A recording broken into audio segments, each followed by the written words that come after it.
Good morning, Calvary.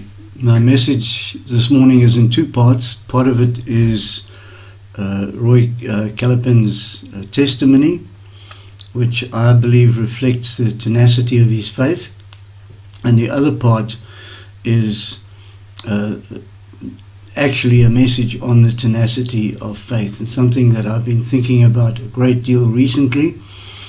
And I do apologize for this message being late, but we've had such a demanding month, and especially this past week and this past weekend we've had a camp and a work and witness team from Shellcross.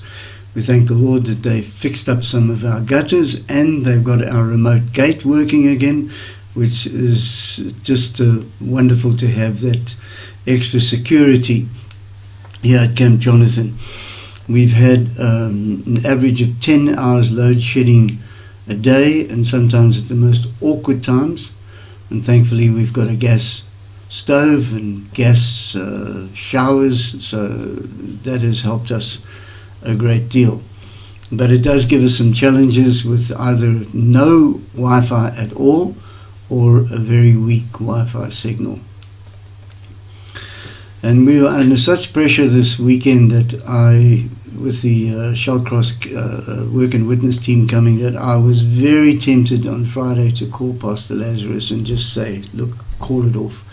I just can't handle everything that's going on right now, because we were doing the cooking for our campers and I was helping in the kitchen and running around doing all sorts of things. I'm learning how to make custard and all sorts of things that I didn't know how to do before. But I realized that people from Shellcross had made commitments, and that it would be very unfair to suddenly call it off. So I just looked to the Lord and I said, Lord, just help me get through this challenge. Help us get through these challenges this weekend. And the Lord did help us, and I'm so grateful for that. And of course that was an example of having to have put tenacity into my faith and see it through. So it was a practical experience of what I'm sharing with you today. And despite the time constraints and everything else, and I have put together a short message together with my interview with Roy Callipin. He was one of the Shellcross team members that came this weekend. And during lunch, I was listening to his testimony, and I thought to myself, we really have to share this testimony with you this morning because it complements my message. And I decided it would be a good idea to do that. Now, I met Roy when I was pastoring Shellcross in the early 1990s, and he was in a very bad way. He'd been shot, and he was not the easiest of people to get along with, but he was living in the basement at Shellcross, and that's how I got to know him. But I trust that his testimony will encourage you, because I think if Roy has got anything, he has got truckloads of tenacity. He just doesn't know the meaning of the words give up, doesn't know them. And of course that's what Hebrews is all about, the book of Hebrews, and that's where I'm speaking from today. The book of Hebrews is all about not giving up, having a faith that is so tenacious that it will just cling to God, facing the greatest difficulties, facing enormous difficulties. It is a faith, the writer says, we must have a faith that clings to God, that is tenacious, that does not give up. Do not throw away your confidence, the writer says to us. And in Hebrews chapter 11, we're told by the author that all of the people who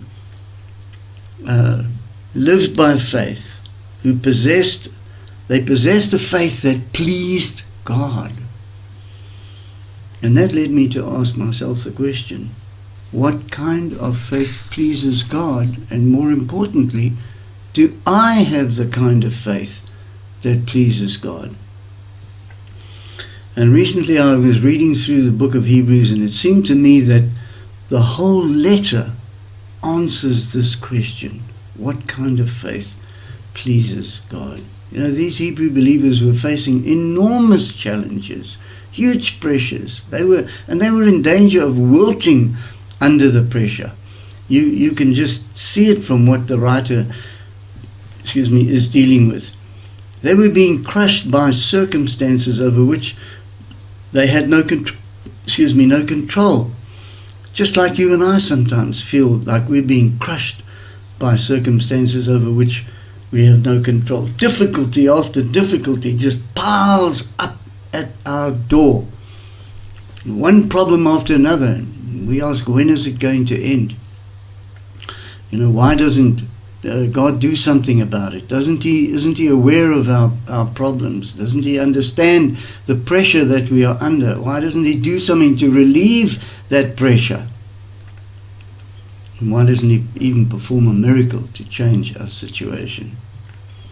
But this writer to the Hebrews, he knows what it means to have a tenacious faith, a faith that clings to God, a faith that will not let go of God. That's the kind of faith that pleases God. And he reminds them that this wasn't the first time that they were facing this kind of pressure. He says, remember what happened in those earlier days after you had received the light of God. I love that phrase, the light of God, the gospel, the light of God. After you'd received it, so he's going back to their early days, their days when they were converted, when they came to Christ, they came to faith in Christ. He says, after you had received the light of God, though it was a hard and painful struggle, you remained steadfast. That's a tenacious faith. You remained steadfast. They were immovable. They remained faithful. And they kept their faith in God. And how easy it is for you and I to forget how many times the Lord has helped us in the past. How he's taken us through difficulties, through enormous problems. I'll never forget the way the Lord took us through those difficult days in Kimberley. I think that's probably the most difficult ministry I've ever been through. I'll never forget how God took us through that. And I remind myself some days, if God can take us through that, He can take us through what we are facing now. He can take us through this challenge.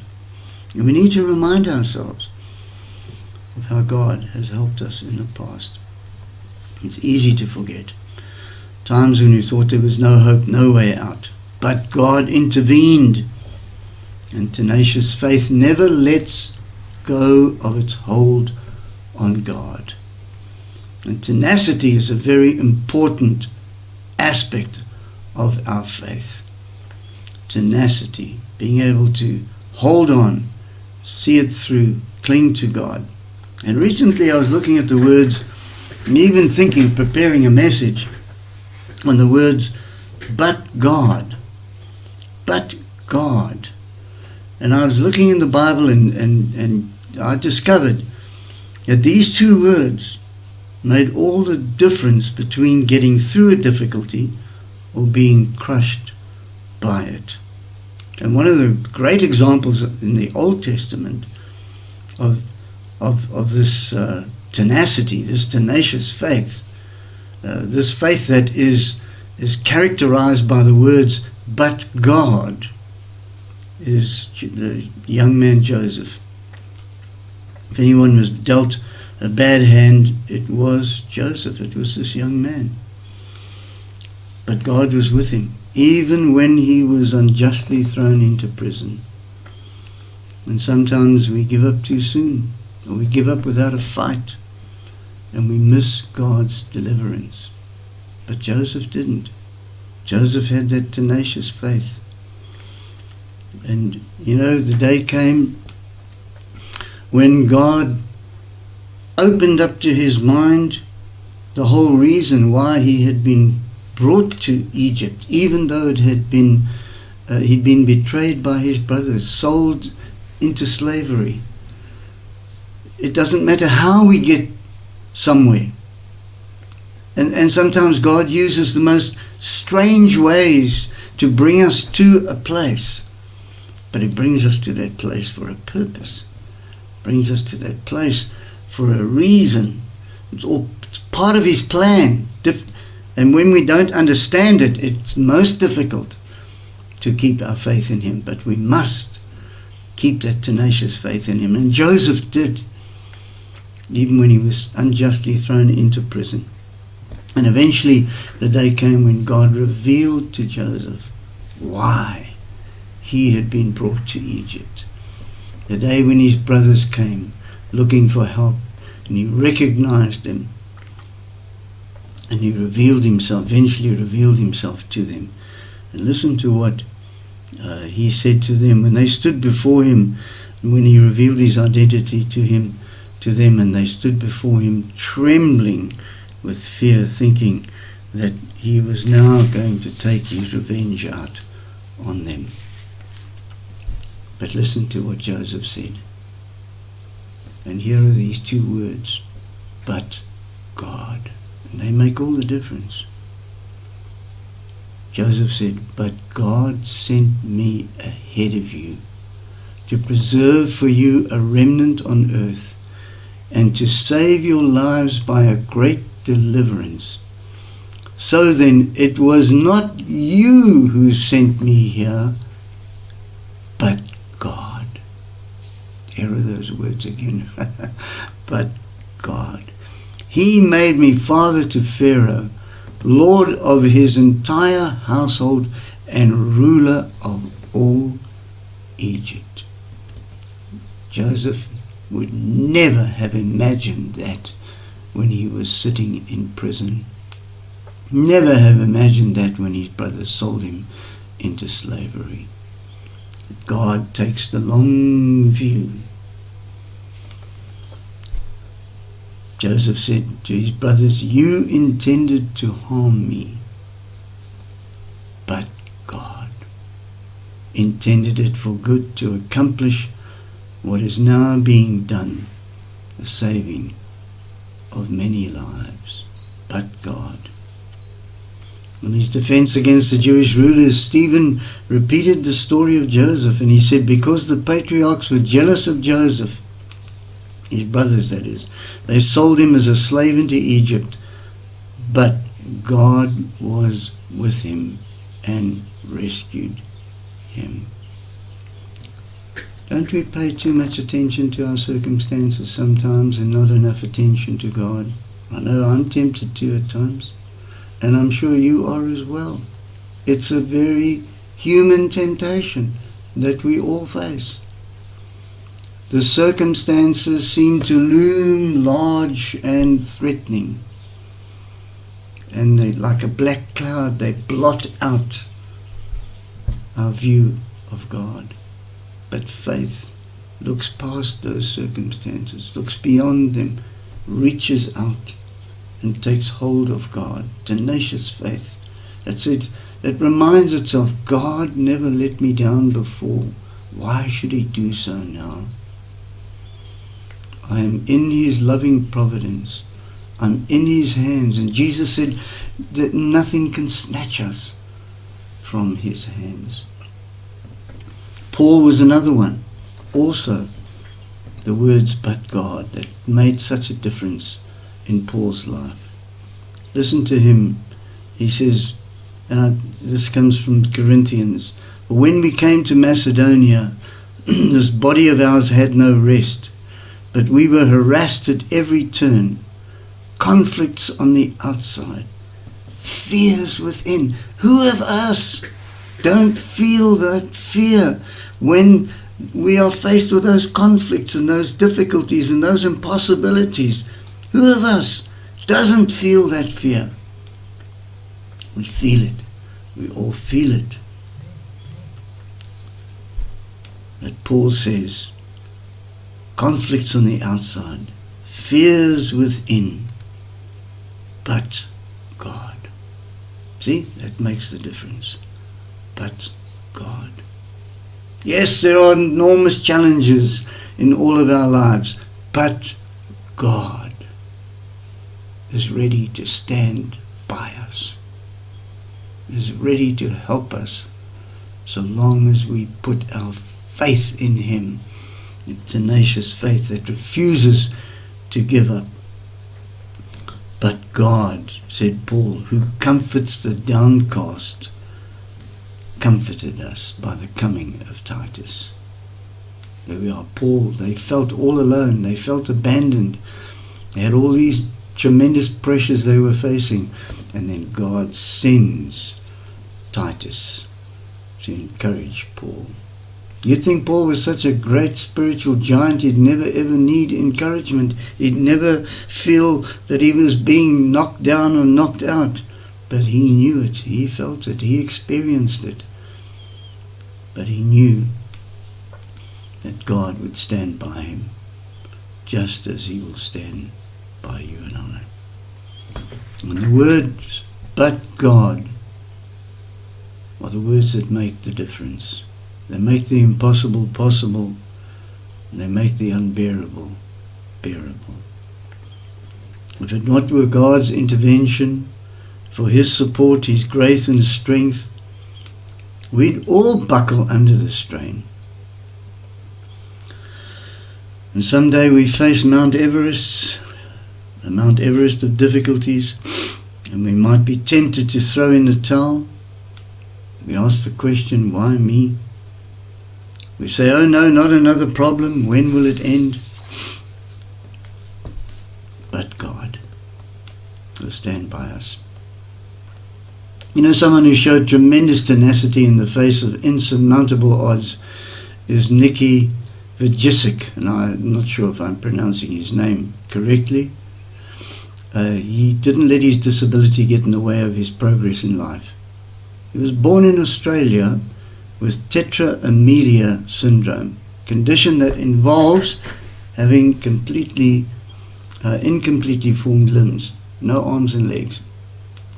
You've probably seen some videos of him. He's a tremendous man, very positive. He grew up experiencing physical, emotional and mental challenges. Bullies at school picked on him. He attempted suicide at the age of 10. Can you believe that? A young kid of 10 wanting to kill himself? Thankfully, later he accepted his condition and he decided to become an agent of positive change.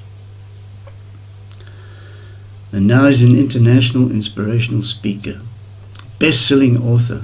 He paints, swims, surfs, skydives. He's visited over 57 countries. He's happily married with 4 children. He could have just given up, but he had tenacity. He had faith.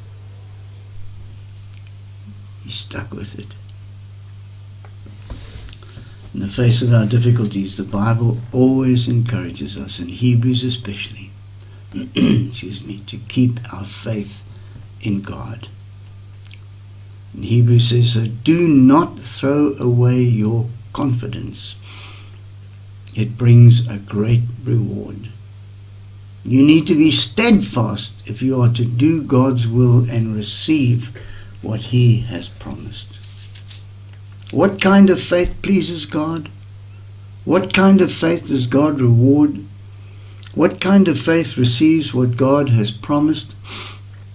Faith that remains steadfast in its confidence in God despite difficulties. Faith that knows God is greater than any difficulty we face.